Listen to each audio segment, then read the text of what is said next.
Hi there, Fright fans. Welcome hack. Yeah, man, you got your bags packed, right? The creepy cab driver's outside waiting on us. My bags packed? Creepy cab driver? What are you talking about? Huh? Murphy's already getting in the car with him. Wait, what? We, yeah man, are going on a scarecation. Well guys, I guess I should go get Murphy. But before I do, I would like to share these 3 deliciously creepy stories. So, without further ado, Murphy, hey, they're pulling off. Let the stories begin. Like millions of other people, I recently downloaded Uber, an app that will send a taxi then automatically bill your credit card at the end of your journey. I've used it a couple of times and, well, it's worked well. This was until last week, when I checked my recent card transaction to find that it had been billed for a ride that I hadn't taken. At first I thought that there must be a problem with the app, and it must have just charged me incorrectly. But when I loaded it up, I found that it was my recent ride. The one that I was charged for was there. A Tuesday night, 7:05 p.m. $34, and my driver was called X. Needless to say, I was a little confused, because as far as I could remember, I stayed in Tuesday evening and just watched some TV. I decided to conclude that it must be an error on Uber's part, so I emailed them explaining the issue. Within a couple of days, I got a response saying that they had been in touch with the driver, and he confirmed that he picked me up from my address and took me to my location. He explained to Uber how he has a car camera in case of situations like this one, and gave them a screenshot of me sitting in the back seat. Uber attached the picture to the email. It's definitely me. I don't know how, but I was definitely in that car. I checked the app again, this time looking at where the ride was from and to. The tracker showed how it picked me up from my house and took me into the middle of nowhere. I live in a somewhat built-up area, but this ride took me miles away from it all, a much more royal location, and the ride ends in the middle of an old country lane, with nothing for a while in either direction. I was getting confused and concerned now, still not believing that I could have possibly taken this trip without knowing it, and where I would have gone to anyway. If I did go, then how did I get back? I decided it was best I try to find some proof that I was at home the entire night. I decided to ask my neighbor, and sure enough, they said how they remember seeing me leave the house and getting into the taxi recently. He told me that he remembered it well because he had just got back from walking his dog at the time and tried to say hi to me, but apparently I completely ignored him and walked as if in a trance to the taxi. So I got in the taxi. I went to God knows where. I got back, but I don't know when. I was at work the next day. It's just that evening that is a blank in my memory.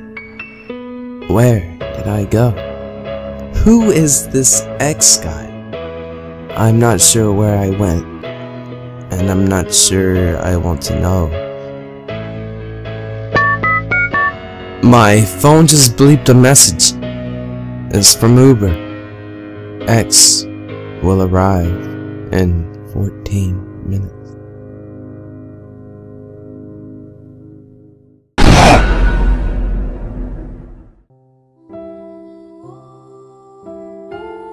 I was leaving Hemlock with a friend from out of town around 1 o'clock in the morning. I live nearby, but my out-of-town friend wanted to hit a house party deep in Daly City with some people he knew. For context, we were a little drunk, but not that sloppy drunk or slurring our speech drunk. The ride to Daly City was uneventful. My friend navigated from his phone and Google Maps, but when we arrived, we realized that the cabbie never turned on the meter. He told us the fare was $80 plus a tip. We told him that we weren't gonna pay that, but we would give him $40 plus a tip, which I thought was generous actually, because we just wanted to get out of the cab. The cabbie starts to come unglued and he's shouting at us that we need to pay him the $80 plus a tip, screaming this, obscenities, and pounding his hand on the steering wheel. So we tell him we're not gonna pay him the $80 plus the tip, and he screams, "Fuck you!" So now the cabbie is driving like a suicidal maniac through Daly City. He's blowing through stop signs and red lights and driving around 60 plus miles an hour in a residential neighborhood. But here's the really creepy part. Dude removes the plastic lock handles from the back of the cab. So we were locked in there. I can't imagine any legitimate reason to do this. So my friend called 911 and the operator asked him to stay on the line and update him with our location, which we kept doing. We got to Highway 280 and the cabbie was speeding and swerving between lines and driving maniacally. Eventually, two sheriffs pulled the car over near Highway 101. Luckily, the cab pulled over and the cops pulled him out at gunpoint. They asked us to tell them again what happened and then gave us a ride back to my place in San Francisco. So yeah, that was pretty freaky for me. I tend to not use Uber anymore.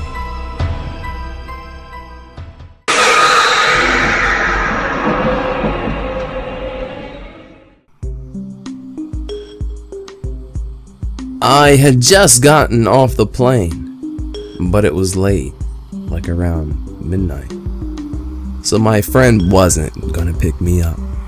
Now I didn't have much money, but I had just downloaded Uber, and I had my first ride free, so I decided to go ahead and use it. My phone was dying, so I put it up and didn't even bother checking who the driver was. I waited until I saw an old red van with a pink mustache driving up and parked near me. The van looked a little weird. There was dirt and some mud on the side of the van, and the mustache was kind of tilted to one side. I wondered if this was some kind of joke. I heard the Uber drivers could be quite eccentric, so I figured this guy must have gotten off on being totally creepy.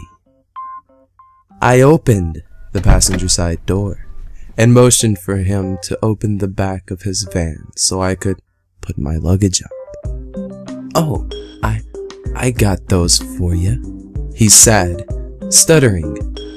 I tried to check my phone to make sure this was my driver, but my phone had died. He grabbed my bags and loaded them into the back, and I sat down for the long ride. My friend lived a good 60 or 80 miles away from the airport, so I knew this would take a little while. The guy got in the driver's seat and started off. When I tell you, the guy's ride was a little off, I'm not kidding. There was this really weird smell in the car, kinda like something really sweet. But it also smelled quite musty. I don't know. It was a weird smell. And then there was this radio station he was listening to. It was playing standards from, I think, the 1930s and 40s. Just a fuzzed out, crackling radio station full of lo-fi songs.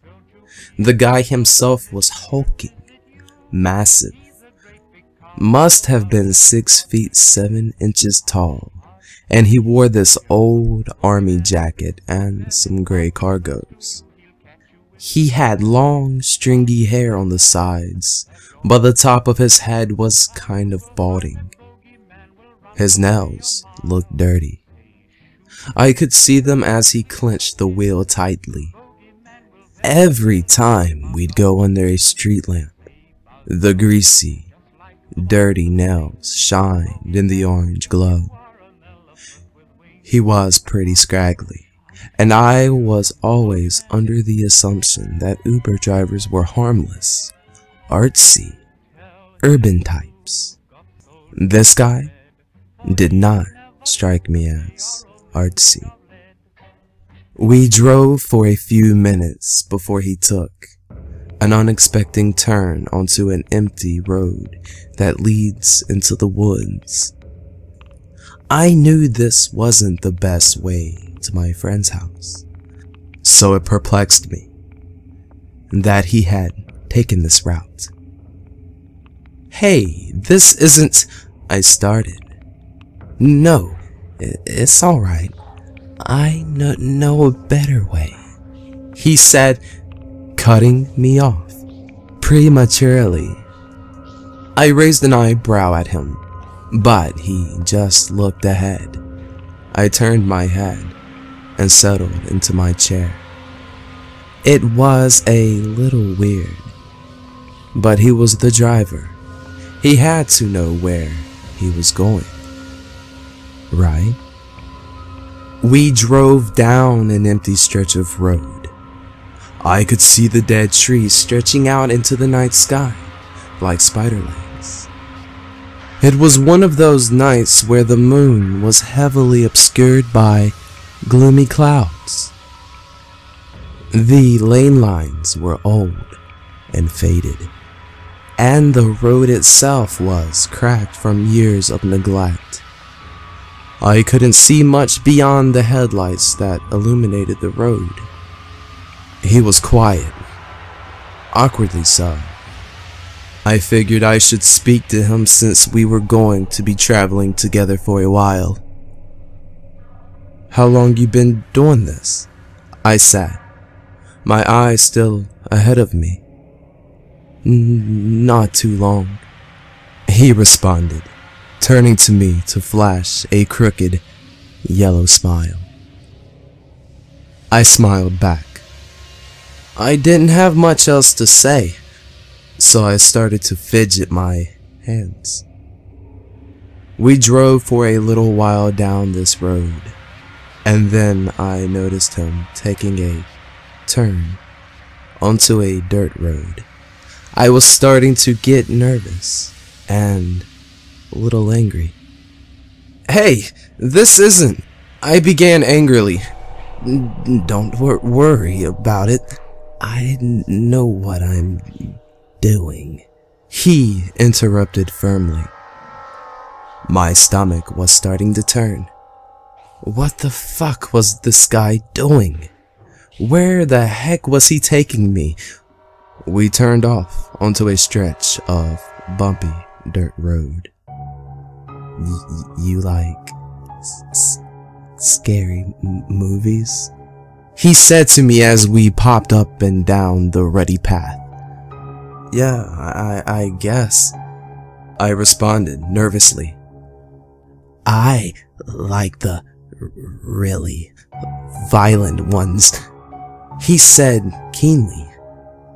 "Yeah," I said, my voice cracking with the slightest hint of fear. Afraid of dying? I looked at him, my face now pale, my hands sweating, and my stomach curling into itself.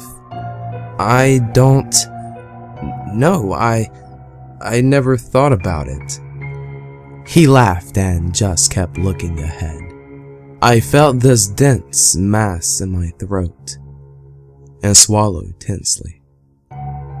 I bet you and I would be good friends if we knew each other, he said. He never once glanced over at me. He had this twisted smile on his face, and he just looked ahead at the road the whole time. Don't you think so? Yeah, I bet we would. I squirmed awkwardly in my chair. Where are we going? It's my secret, he said, his face still dressed in a distorted smile. I started to sweat. I was scared. I was genuinely terrified. I would have started yelling at him, fighting him, but something inside me said to stay calm. That, or I was in such a state of disbelief. I did not know how to react. I heard something move violently behind me. I watched him, studied him with one eye, carefully before I slowly turned my head to look into the back of the van. That's when I saw it. There was a large stained burlap sack sitting on the floor not far behind me. In the darkness, I noticed there was a pool of some kind of black fluid underneath the sack. I watched it for a second in disbelief. This wasn't happening. Was that really a body back there? Was that blood? The bag then lurched forward, rolling across the shaky floor like someone was moving inside of it. But it made this sound, this growling sound when it did. I turned back toward the front of the vehicle. I was gasping for air. And then I noticed out of the corner of my eye, the driver was looking at me. He had turned his head and was smiling at me. He then pulled out of the rough stretch of road, and I noticed we were on my friend's block. He pulled up to my friend's house and went and fetched my bags, then handed them to me. He waved goodbye as he got back into the driver's seat and drove off. I stood at the curb, staring at the van as it faded into the distance. I was in shock. I walked to my friend's door and he greeted me. I was pale and out of breath. So he asked me what had happened, but I wasn't quite sure what had just happened. I went inside, sat down, and told him about the ordeal. When I went and plugged in my phone, I checked my messages. I had a few missed calls from the Uber driver I had originally scheduled. Apparently, he had waited for me at the airport for about 15 minutes before leaving. When I saw his picture, I realized it wasn't the same man that drove me. I tried looking into the strange driver, but I could not find anything about him. I had a lot of questions after that night, but one thing I knew for sure, I would never use Uber again. If I had one of those thumpers in my chest, Murphy, you would have given me a heart attack. Okay, I'm sorry. What have we always talked about? I know. You are never supposed to Eat the cab driver, right? He said he wanted a whip, so I whipped him apart. What can I say? I'm a monster.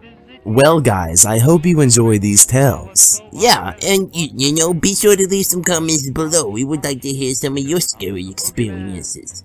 Indeed. Stay creepy, you guys.